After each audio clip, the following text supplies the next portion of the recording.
আগামী 12 তারিখ আপনারা ব্যালটের মাধ্যমে জামাত ইসলামের আমির যে বক্তব্য দিয়েছেন সেই বক্তব্য আপনারা ব্যালটের মাধ্যমে জবাব দেবেন। রাজনীতিকে কিভাবে বিষাদগার করে ও ষড়যন্ত্র কি করে কিভাবে বাংলাদেশের নির্বাচন ব্যবস্থাকে কিভাবে আরো পিছিয়ে দেওয়া যায় তার সকল ষড়যন্ত্র জামাত ইসলাম এবং তার দোসররা করছে।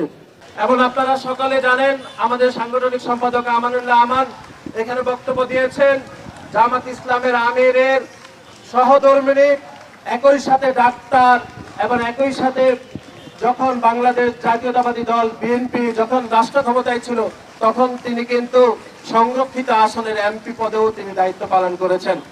সুতরাং আমরা আজকে জামাত ইসলামের আমিরের সহধর্মীকে জিজ্ঞাসা করতে চাই, আপনার স্বামী সামাজিক যোগাযোগ মাধ্যমে এক্সে যে বক্তব্য দিয়েছেন সে বক্তব্য আপনি ধারণ করেন কিনা?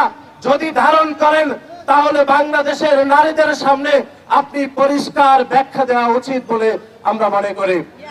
এবং আপনারা জানেন জামাত ইসলামের আমির এর আগেও বাংলাদেশে 3 বার তিনি নির্বাচন করেছেন এবং সেই 3 বার নির্বাচন করে তিনি সব মিলিয়ে 3 বারে তিনি 41,000 ভোট পেয়েছেন। এখন দেখেছেন যে তার এলাকার জনগণ তাকে আর গণে না, সেই জন্য তিনি কি করেছেন, তিনি ঢাকায় শিফট করেছেন। তিনি ঢাকাতে এসে এখন ঢাকার 15 আসনে তিনি পদ্মা সেতু, মেট্রো রেল এবং এলিভেটেড এক্সপ্রেসওয়ে নির্মাণের গর্বিত অংশীদার বসুন্ধরা সিমেন্ট ইলেকশন করছেন। আমরা জামাত ইসলামের আমির মহোদয়কে বলতে চাই, আপনার এলাকাতে আপনার নেতাকর্মীরা সিলেটের সাধারণ জনগণ আপনারা যেরকম প্রত্যাখ্যান করেছেন, প্রত্যাখ্যান করে আপনি যে ঢাকায় শিফট করেছেন এটাকে আমরা সাধুবাদ জানাই। আমরা মনে করে আগামী ফেব্রুয়ারি ইনশাআল্লাহ বাংলাদেশের মানুষ ঢাকা 15 আসনের মানুষ আপনাকে সে আগের 3 বারের মতো চতুর্থবারের মতো প্রত্যাখ্যান করবে। ঢাকা 15 আসনের যে নারী আমাদের নারী ভাই এবং বোনেরা রয়েছেন তাদের প্রতি আমরা উদাত্ত আহ্বান জানাচ্ছি যে আপনারা রাস্তায় নেমে আসুন।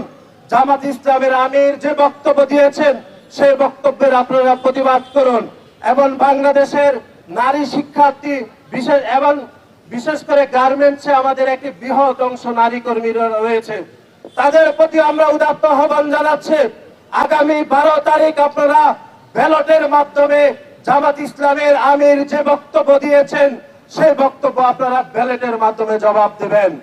এবং আমরা মনে করে জামাত ইসলামের আমির যে বক্তব্য দিয়েছে সেই বক্তব্যের প্রতিবাদে বাংলাদেশের কর্মজীবী নারীদের প্রত্যেকেই এই বক্তব্যের প্রতিবাদ স্বরূপ রাস্তায় নামা উচিত বলে আমরা মনে করি। আমরা আজকের এই বিক্ষোভ মিছিল এবং সমাবেশে আপনারা অনেকেই উপস্থিত হয়েছেন, সেজন্য আপনাদের প্রতি আমরা কৃতজ্ঞতা জানাচ্ছি।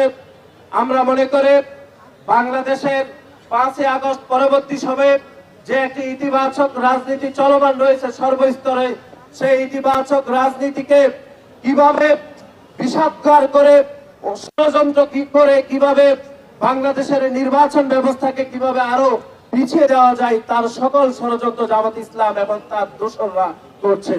এবং তিনি যে বক্তব্য দিয়েছেন সেই বক্তব্য কোনোভাবে আমরা মনে করি এটি কোনোভাবে ওনার আইডি হ্যাক হওয়া কোনো বক্তব্য নয়, বরং আমরা পুনরায় বলছি যে আল জাজিরাতে তিনি যে বক্তব্য দিয়েছেন সেই বক্তব্যের এক্সটেন্ড ভার্সনে তিনি তার সামাজিক যোগাযোগ মাধ্যমে এক্সে দিয়ে তিনি তার অবস্থান তিনি পরিষ্কার করেছেন।